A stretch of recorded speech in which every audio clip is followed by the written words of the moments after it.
Welcome to the Dynamic Leadership Center.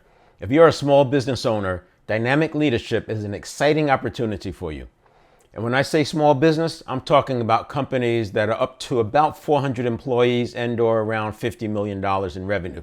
Of course, these numbers are a bit flexible since there are so many factors at play. Now, why use that as a benchmark? First, at that size, companies are on the verge of rapid scaling. Economies of scale can kick in, and your revenue per employee can more than double. Second, I believe dynamic leadership works best when the CEO or owner has 100% freedom of action. That's critical for the flexibility that this style offers. Dynamic leadership is a leadership style that sits on a spectrum, somewhere between servant leadership and command and control. It allows you to adjust your approach based on your needs while always keeping your long-term goals in mind. To help small business owners, I map dynamic leadership principles to Jim Collins' work, particularly his books Good to Great and Great by Choice.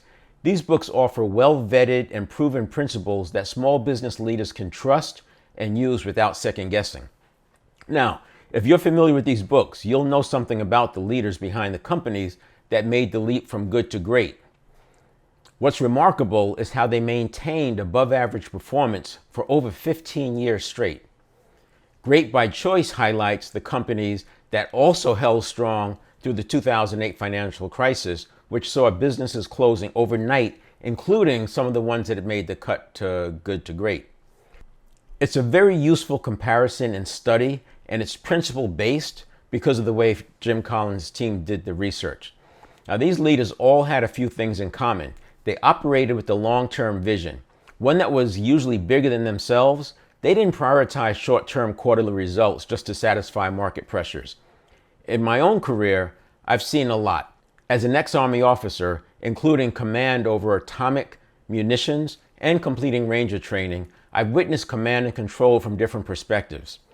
In the military, it works because there is not only an entire support structure that backs it up, there are also levers that every manager and leader, no matter how low on the totem pole, has access to.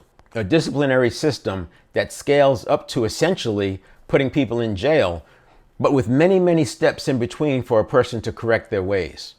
Most civilian leaders don't have anything like that at their disposal. Threat of termination doesn't even come close. Yet, command and control is a very popular style, especially amongst boards and folks who are focusing on a short-term return. And this is why I like the idea of having the CEO having full freedom of action. So they're not pushed into that direction by other stakeholders that may have some sway over them. On the flip side, as a sales manager and later sales operations executive, I experienced servant leadership firsthand. While it's a powerful tool for building trust and empowering teams, it has its limits as well. Top performers consistently leave money on the table because extrinsic motivation, it has its limits. Through my experience and research, I found that dynamic leadership is the right strategy for small businesses looking to grow and scale. It taps into something deeper, intrinsic motivation. While sales teams often rely on extrinsic motivation, things like commission checks, bonuses, and exotic trips, dynamic leadership draws its strength from leveraging the same levers that are at play for sports teams, the same kind of factors that lead to dynasty teams. Intrinsic motivation is about individuals finding joy and fulfillment in the activity and work itself, and it's more than possible. The leaders who took their companies from good to great and the ones who succeeded despite crisis fostered intrinsic motivation within their teams.